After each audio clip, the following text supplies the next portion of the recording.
안녕하세요, 최재천입니다. 최재천의 신간산책. 오늘은 우리들이 좋아하는 작가들, 문학작품 이런 것들을 한번 생각을 해봤습니다. 맨 먼저 여러분들께 소개해드릴 책은 우리가 진짜 사랑하는 노벨수상 수상작가, 프랑스의 알제리 출신의 알베르 까미의 여정이라는 나누의 세계라는 제목을 단 책입니다. 대단히 큰 사진집입니다. 누가 편집했느냐? 따님이 변호사였더구만요. 사실 뒤에 양력보다 반가웠습니다. 까트린 캄인데 딸인 모양이에요. 그래서 이제 아버지가 갑자기 돌아가시고 그 다음에 어머니가 쭉 저작권이나 그 다음에 출판 자료 관리를 해오다가 이제 어머니가 돌아가신 뒤로는 이 따님께서 변호사를 그만두고 아버지 저작권 관리나 이런 것들 정리를 쭉 하고 있는 모양입니다. 알베르 까미가 알제리에서 어떤 방식으로 시간과 공간을 타고 넘으면서 여정으로 이어지고 사상과 철학과 작품으로 이어졌는지 한번 여러분들과 함께 그 길을 떠나보도록 하겠습니다. 설명드린 것대로요.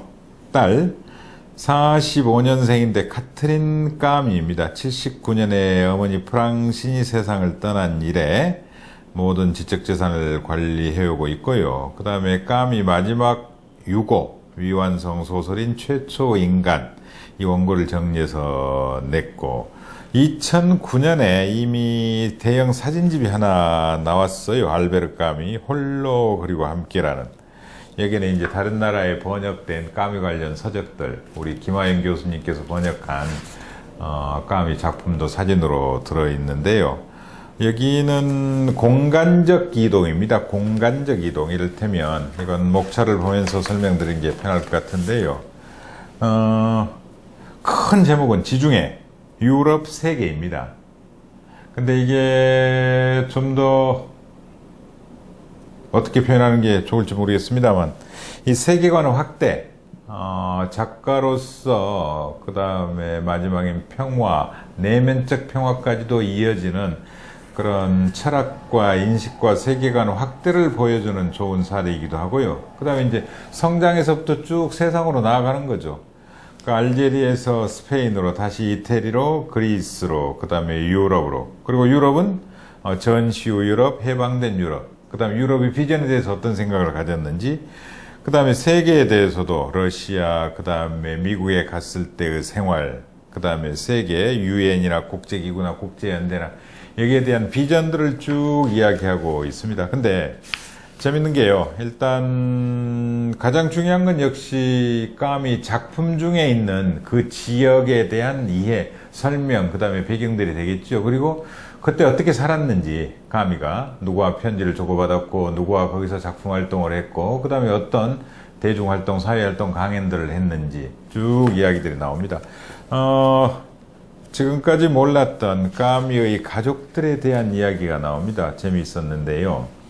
아버지가 류시엔 까미란 분인데 독특한 일종의 프랑스 정규군이 아니라 알제리 출신이니까요. 그쪽 붉은색 모자를 쓰고 독특한 바지를 입고 이제 전쟁터에 나가는 거죠. 근데 돌아가시는 거죠. 그렇죠? 1914년에 돌아가세요. 그리고 이제 루시엔 까미가 전사한 다음에 어머니 까트린 엘렌 생테스 부인께서 쭉 자기를 가리키고 그 어렸을 때 사진 이런 것들 이야기가 쭉 나옵니다. 그런 식으로 알베르 까미가 어떤 방식으로 그 공간과 관련을 맺고 그 공간 속에서 자신의 작품 활동이 이어지는지 생각보다요 이 사진집이라고 느껴지지만 중요한 원문들이 많이 들어있습니다. 원문들. 그래서 간단치가 않아요. 또박또박 천천히 읽으셔야 돼요. 그리고 사진 설명도 대단히 구체적이라서요 그냥 휙휙 그냥 눈으로 보는 책은 아니라는 말씀을 드리고요. 제가 군데군데 좋아하는 부분들을 형광펜도 칠하고 타이핑도 해놨습니다. 이런 부분이 있네요. 알랭 제라르 얘기라는 제목이 붙어있는 책 머리 부분 이야기인데요. 스스로의 삶의 시간에 몸 바치는 사람, 그가 지키는 집과 살아있는 인간들의 존엄성에 몸을 바치는 사람은 대지에 몸을 바치는 사람이니 그는 대지로부터 수확을 얻어 그 수확으로 다시 씨를 뿌리고 양식을 얻는다. 이렇게 돼 있어요. 이건 알베르 까미의 반항하는 인간 492면에 나와 있는 이야기입니다. 이 책을 관통하는 이 까트린 까미가 이 책을 관통하는 대단히 중요한 의미로 쓰신 거죠. 그 다음에요. 까미가 이제 세계 속으로 나아가서 이게 물론 레지스탕스 부분에 있습니다만 어떤 방식으로 연대하는지 이렇게 되어 있습니다. 44년에 보낸 편지인데요. 그건 나와 상관없는 일이다라고 말하지 말라. 다만 고통 속에서 연대감이라는 핍박받는 사람들이 저 엄청난 힘을 우리는 다 함께 그 일에 바치겠노라고 다짐하라. 44년입니다. 1944년. 느낌이 오시겠죠, 대충? 그 다음에요. 네. 파리의 해방 때 단두대에 대한 성찰이라는 제목으로 독일 친구에게 보내는 편지가 있습니다. 정말 멋진 문장이더군요. 자, 독일 친구한테 보낸 편지입니다. 파리는 해방되고 이제 독일은 망했을 거 아닙니까? 자, 우리는 당신들의 힘을 무찌르고자 할 뿐 당신들의 영혼을 훼손하려는 것은 아닙니다. 이 문장을 인용해놨어요. 예. 멋지죠? 우리는 당신들의 힘을 무찌르고자 할 뿐 당신들의 영혼을 훼손하려는 것은 아니다. 그렇죠? 나치 독일의 전제주의와 폭력성에 대한 저항이지 독일 국민들의 영혼, 게르만족의 영혼을 우리가 훼손하려는 것은 아니다. 이런 식으로 독일 친구한테 편지를 보내는 거죠. 맨 마지막이 재밌어요. 보시면 아시겠습니다. 이 불상, 이 불화 있죠? 불화를 맨 마지막 페이지에 배치를 했는데 이게요, 알베르 까미가 소장하고 있던 불화입니다. 이게 중국풍이라고 해야 될까요? 인도풍이라고 해야 될까요? 아마 중국 것 겁니다, 이건. 예. 제 안목으로는 중국 불화인데요. 맨 마지막 이런 문장입니다. 작가 수첩 원에 있는 글인데요. 근본적으로 중요한 것, 길을 잃지 않기. 세계 속에 잠들어 있는 자기의 것을 잃지 않기. 인간의 존엄성, 그렇죠. 가장 중요한 자신의 존엄성. 근본적으로 중요한 건 자신의 길을 잃지 않고 세계 속에 잠들어 있는 자신의 것을 잃지 않고 자신의 가치, 자신의 존엄을 가장 지키는 것이 삶의 가장 중요한 태세고, 그런 것들이 까미의 이방인이나 페스트나 그 모든 문학을 관통하는 그런 철학이 아닐까 생각을 합니다. 이 책은 5월경에 출간이 됐는데요. 이 책에 기울인 정성과 노력 생각하면 여러분들이 꼭 좀 함께 나누셨으면 좋겠다는 생각을 합니다. 사실 저희들 대학 때 누군가는 다들 실존주의자였고 저도 그랬습니다. 사실은 대학 때 네 철학이 뭐냐 그러면 그 술자리 헛소리로 그래 난 실존주의자야 이렇게 뭐 사르트르에 빠져 있고 그랬잖아요. 까미에 빠져 있고 이랬던 시절이 있는데 지금 생각하면 제가 실존주의가 뭔 줄도 몰라요. 어떻게 사는 게 실존주의적 삶인지도 잘 모르겠습니다만 그때 그 자유나 이런 생각들이 대단히 뭐라 할까요? 존엄스러웠고 그런 것들을 따라가고 싶고 이랬던 시절이었던 것 같습니다. 80년대 초반이라서. 그때 이제 까미 책을 읽고 잘 알지도 못하면서 여기저기 이야기하고 다니다가 한동안 잊고 살았는데 다시 이 책을 보면서 문학의 힘, 그리고 문학의 내면에 깊숙이 잠재되어 있는 인간에 대한 존엄, 이런 것들을 깨달을 수 있는 좋은 계기가 되어서 여러분들과 함께 나누고 싶었습니다. 두 번째는 제가 우리 한강 선생님 소설을 소개하게 돼서 개인적으로 대단히 영광스럽게 생각을 합니다. 하도 이 책에 대해서는 이미 작가의 설명이나 그 다음에 여러 가지 서평이나 그 맨부커상 이후로 소개가 많이 돼서 호기심 반 그 다음에 언론에서 소개했기 때문에 기대 반 이런 것들이 있었습니다. 일단은 하도 언론에서 많이 읽어서 너무나 익숙했습니다. 익숙했고 다만 본인께서도 이게 시와 산문과 소설, 독백 이런 말씀 쭉 하셨는데 그렇더구만요. 그럼에도 불구하고요. 찬찬히 읽어야 될 책입니다. 찬찬히. 그러면 이 스토리가 서서히요. 이슬비에 어쩌듯이 다가오거든요. 하얀, 흰이라는 것들 쭉 주제로 소금, 설탕, 젖, 그 다음에 베네도, 죽음 이런 것들로 쭉 이어지는데 이를테면 이 소설 속에서는 언니가 있었다. 근데 언니는 갑자기 조산이 되어서 죽었다. 엄마는 그 죽음을 지켜봐야 했고 아이는 벤의 옷을 감싸 안고 거기에서 죽었다. 아버지는 그 벤의 옷을 수의로 삼아서 갖다 묻었다. 이런 것들이 쭉 스토리인데요. 작가가 외국에 이제 나가 좀 계셨잖아요.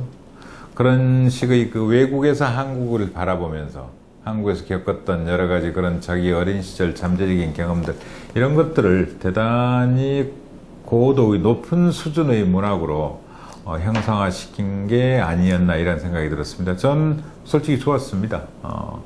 대단히 좋았고, 본인 그 한강 선생 특유의 그런 느낌 있잖아요. 그런 것들이 소설에 그대로 체화되어 있는, 그분이 바깥에서 느끼는, 멀리서 바라보는 그분의 인격이나 품성이 이 소설에 그대로 들어가 있구나 이런 느낌을 가졌고, 최근에 제가 7권이나 사서 어떤 모임 자리에 가서 나눠드렸더니 아주 좋은 소리 들었습니다.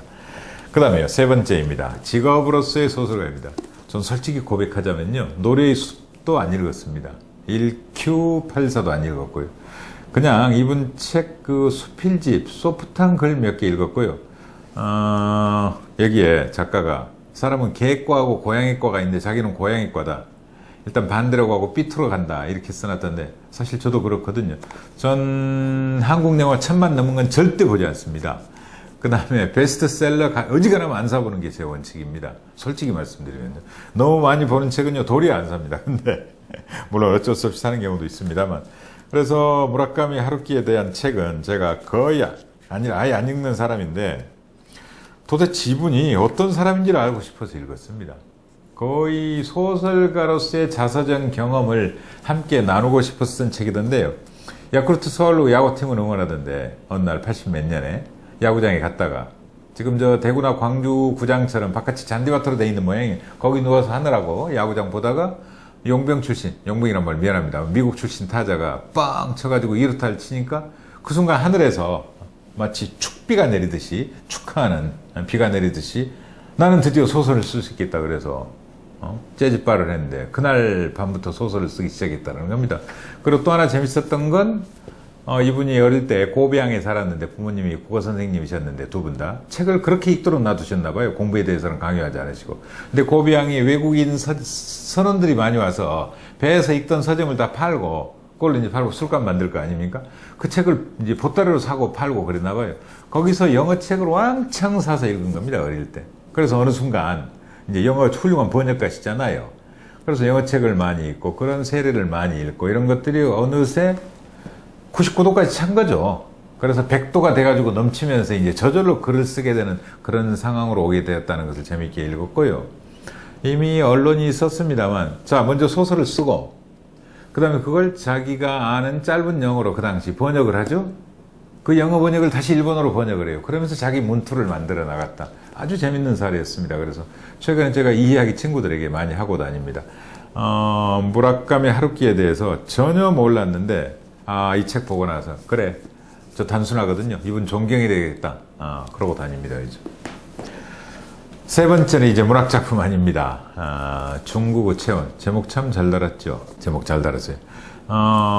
작가가요, 순거라는 중국 사회과학원 문학연구소 소속인데 중국과 일본을 비교하는, 특히 일본 근대 사상사, 아시아 이 비교 연구하는 사람이고, 이 책에 한국 사례도 종종 나옵니다. 한국인 학자들 것도 많이 지내고 계시고, 그 다음에 재밌는 건 이를테면 남쪽에서 북쪽을 바라보기도 하고 중국 쪽에서 또 북쪽을 바라보기도 하고, 그 다음에 대만에 가서 공부를 하면서 중국을 바라보기도 하고, 일본에 가서 연구원으로 있으면서 중국을 바라보고 글을 쓰고. 그런데요, 번역자가 정확하게 말씀해 놓으셨어요. 정말 이 책 어려운 책입니다. 일본 사람들을 위해서 중국에 대한 소개를 하는 책인데 읽기는 아주 쉬워요. 읽기는. 근데 중국 그 한자가 갖는 독특한 뜻, 수많은 다의적인 뜻 있잖아요. 그래서 저는 중국이나 독일은 철학을 잘할 수밖에 없다 이렇게 이야기를 하고 다니거든요. 제 노가리, 제 헛소리로. 근데 이 책을 보면서도 그걸 느꼈습니다. 단순한 기행문이나 현상에 대한 비교인 것 같지만요, 어마어마한 철학과 가치를 담고 있는 책입니다. 제가 오늘 점심 때 책을 정말 좋아하시는 어느 장관분이랑 식사를 하다가 최근에 읽은 책들 서로 나누거든요. 그분이 책을 좋아하셔서 중국집에서 짜장면 시켜 먹고 사실은 끝나고 그 카페에 가서 1시간 동안 최근 읽은 책 이야기 나눴는데 제가 이 중국어 체험 보셨냐? 서평에서는 봤다. 이거 꼭 사보라고 제가 그랬습니다. 결코 단순한 책이 아닙니다. 그렇게 설명을 드렸거든요. 마오쩌둥의 철학을 근거지 철학이라고 했다는 이야기, 철저히 상대적으로 취급하는 이런 것들은 전 이 책을 통해서 처음 알았습니다. 아주 적절하게 인용을 하고요. 그냥 그 나해라는 글 같지만, 그냥 중국을 소개하는 글 같지만, 일본 사람들에게, 일본 잡지에 2달에 한 번씩 연재한 글이거든요. 대단히 묵직한 책이라는, 작지만 묵직한 책이라는 그 말씀을 드리고, 그런 점에서 여러분들께 소개해 드리고 싶었습니다. 제가 책을 소개합니다만, 솔직히, 어떤 때는 제 마음에 조금 덜 들어도 여러분들께 추천하는 경우 있어요. 어쩔 수 없잖아요. 책이라는 게 뭐 각기 장단점이 있고 서로 좋아하는 선호도가 다른데, 이번 책은요, 어느 하나 빠지지 않고 똑같은 가치와 그 다음에 여러분들께 추천할 수 있다는 그 말씀을 드리고 싶었습니다. 알베르 까미의 여정을 쫓아가는 사진과 그 작품 내용을 담은 나누어 세계, 그 다음에 흰이라는 한강 선생의 소설, 그 다음에 무라카미 하루키 선생의 직업으로서의 소설가, 그리고 중국 민중들은 요즘 어떻게 살아가느냐, 중국의 속사를 담은 중국의 체험, 여러분께 이번 주 신간 산책으로 소개시켜 드렸습니다. 고맙습니다. 다음 시간에 뵙겠습니다. 감사합니다. 좀 걸렸죠?